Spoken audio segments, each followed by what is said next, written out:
Hi everyone, it's Gwen from Hummingbird Tarot, and today I'm doing a video response to Ethany's 31 Days of Tarot. If you like this video, please give it a thumbs up and subscribe, and don't forget to hit that bell so you're notified when I upload a new video. I've included both tarot decks and just books in general on spirituality because I do find that reading books on spirituality and exploring other areas of my spirituality add to my tarot practice, so that's why I thought they were appropriate to include here. And these are 5 books. I had quite a bit more books that I read in 2020 that were based on spirituality and tarot, but these are the 5 that I felt just by looking at the cover of the book, I could remember very quickly what those books did for me and additional information that they brought forward for me, new ideas they gave me, reminded me of ideas of things that I had already done in the past, and I appreciated that about these books. So I'm just going to start, these aren't in any particular order. So the first one is The Psychic Navigator, and this is by John Holland, and this is actually an older book. It's Psychic Navigator, Harnessing Your Inner Guidance. And I went looking for this book because John Holland is the same person who released the Psychic Tarot Oracle deck. And I have also the Psychic Tarot for the Heart Oracle deck as well that he put together. And I liked that deck, and I connected with that deck so much that I thought I would go out and see what else he had out there. And this is the book that I was drawn to buy. I'm just going to look at the date here real fast as far as when this was published. 2004, so it's been out for a while. But the thing that I really connected with and resonated with the most on this deck, on this book, is how he's talking about checking in with your physical body and listening to your body to help expand your intuition. And this is something that I've spoken about before on my channel. I haven't seen a whole lot of information out there, and just listening to how you're feeling, just connecting with your physical body and paying attention to the reactions. Are you feeling anxiety? Do you feel like you have an upset stomach? Feeling like I'm about to sneeze right now. Paying attention to those types of things in your body, and are these positive feelings that you're feeling? Are they negative feelings? And paying attention to what's going on. So are you talking to somebody and you're getting uncomfortable with the things that they're saying?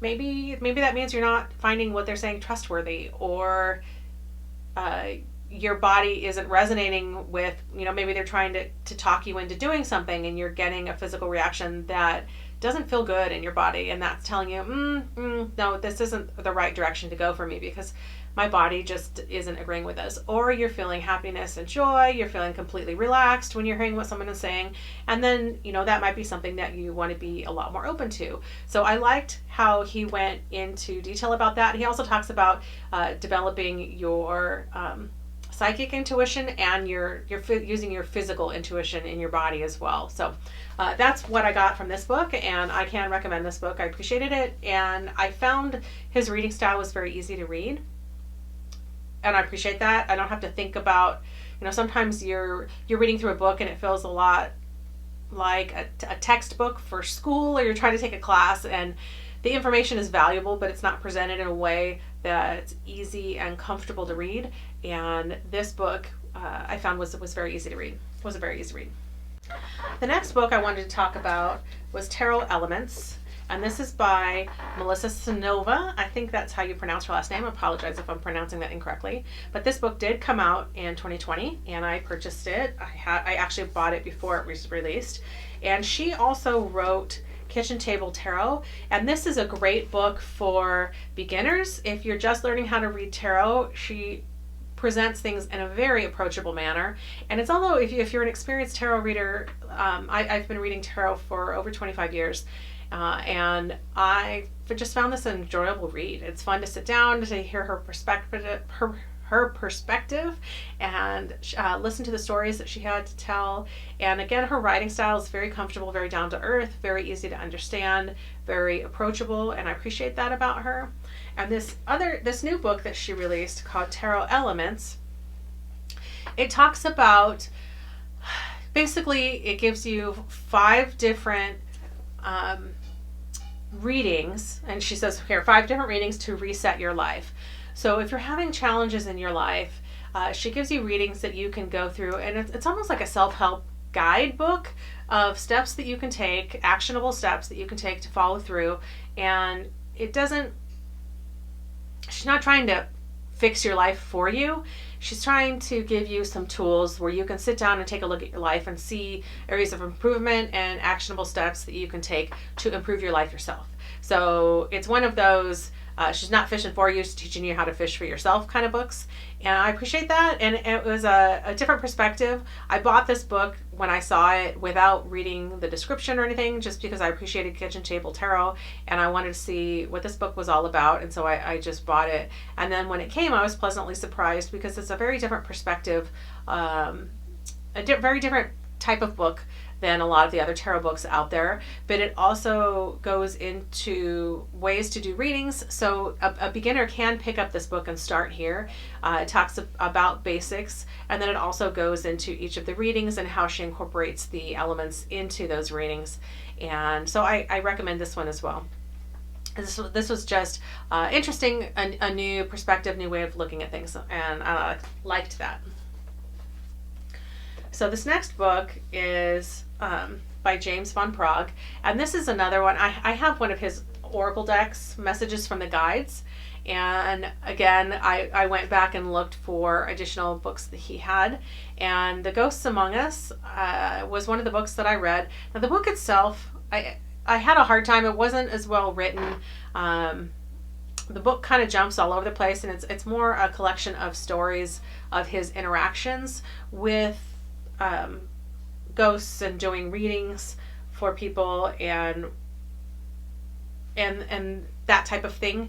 But something that I really appreciated about this book is at the end of the book he goes into the section is called Quick and Easy Protection Techniques.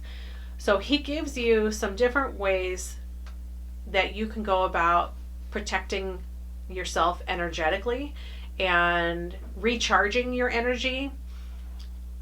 If you're an empath or you're intuitive, you find sometimes that your energy gets sucked away from you fairly easily, and you can absorb the energy of others if you don't do a good job protecting yourself and grounding yourself. And I got some new ideas for things in here that I appreciated. And so that, rather than all of the ghost stories that he tells, it's actually near the end of the book that, and I did enjoy some of the stories that he shared. They were interesting. But the part that I appreciated the most was the different ways and techniques that you can use to enhance your energy and protect yourself. So that was my takeaway from this book. So this next book that I got, this was a new tarot deck that I got this year, and it's called the Mythic Tarot. And this is an interesting read. It's quite a heavy read. If you have any Greek or Roman mythology in your background, this tarot deck is actually based on Greek mythology, and it goes back to the roots of the archetypes and where they came from. Not through, religion is based on a lot of things that existed prior to the year 0, and before the Common Era, and this goes into a lot of those archetypes and takes tarot back to the very basic archetypes and brings into play the Greek gods and how those archetypes come into play in the tarot, and talks about different figures from Greek mythology. So if you have any interest in that, it's quite... And I took Greek and Roman mythology in school, and I really enjoyed it, and I appreciate some of the perspectives that they offer. So the takeaway for this book, it's definitely a little bit more like a textbook, and the ideas presented, it's a lot of information, a lot of writing. They put a lot of work into this. You can see, it shows pictures of the cards. So if you wanted to just take this book and study it with the images of the Mythic Tarot deck, which I do also have the Mythic Tarot deck, and that's why I bought this, because I was drawn to the idea of going back to Greek mythology, but this offers new insight, and I appreciated, as with pretty much every tarot book that I read, regardless of it being for beginners or otherwise, it offers new information, a new layer of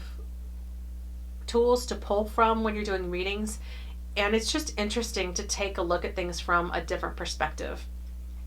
And so that's the takeaway that I have from this book. And this kind of also takes me back to, you know, what I can recommend if you're looking to expand your tarot practice. One way you can do that is to go into looking at a book that looks at things from a different perspective, like this one does, or looking at different tarot systems. Like if you traditionally read the Rider-Waite-Smith, then maybe taking a look at Lenormand, or taking a look at the Thoth tarot, or the Marseille, and studying those systems a little bit more to see how they are similar or different from the tarot system that you're reading, and you know, that you're the most comfortable with, that you've read the longest with. And it just adds another layer of information to your toolkit and gives you more to pull from, you know, whenever you're doing any kind of a reading. So the last book that I wanted to mention that came into my collection is the 10 Cosmic Dimensions, A Spiritual Guide to Ascension. And this is by Raven Shambhala. And you can buy all of these books on Amazon. Some of them I bought used, some of them I bought new. And I actually went to one of Raven's workshops in Southern California when she offered them, and I bought this book from her there, but she does have this available online as well. But the thing that I appreciate about this deck was about, I keep saying deck like I'm doing a review of a tarot deck. Sorry about that. The thing that I appreciate about this book is that it talks about the different dimensions and it helps you figure out where you are in your ascension and consider things that you may not have considered at all. And it's a workbook, like a step-by-step thing to go through, to take a look at yourself, take a look at your beliefs, see what you're open to, see what you're not open to see how far you have come in your ascension, and if you're looking to expand that, what type of work that you have to do. So I used it almost like a study guide, and I sat down, went through it for, I want to say at least a month it took me to go through, and I just sat down and I set myself a set amount of time that I was going to spend on this each day. And you know, if I needed to go a few minutes over or a few minutes under to just kind of come to a good stopping point, then I did that. But I went through each of the steps in here and answered these questions to take a look at this. And she's got what she considers topics for consideration, and they're things that you go through and you answer the questions there. And so I did journaling as a part of this. But so step 1 is talking about love, compassion, forgiveness, and acceptance, taking a look at self-love and self-acceptance. Step 2 is the 5 aspects of the self, looking at physical, mental, emotional, energetic, and spiritual. Step 3 is relationship to family and community, forgiveness of family and community, compassion for family and community, and expressions of love, joy, and peace. And she's got, how many different steps do we have here? So there's 11 different steps, and they each have sections under them where you go through and you do different activities, different considerations, you answer questions, you consider things. I thought that it was a good exercise for me to take a look at my spirituality, and I was able to find gaps in things where I thought I didn't think things were missing, and found out that things were, to become very comfortable in my knowledge of myself and my beliefs. I was already fairly confident and comfortable with what I believe and why I believe it, but there were questions that were asked in here that I've never considered before. So I appreciated that about this book as well. So that was the 5th book that I wanted to mention. And as I said, I read way more books than this, but these were the 5 books that kind of stuck with me the most and had things in them that, that I was thinking about after I finished reading them, that opened up new possibilities to me. They were the most useful to me, I guess would be the bottom line for them. And I do recommend all of those books. So I hope this was useful to you. I can't wait to see what everybody else has shared, and I look forward to seeing that. Thanks for watching.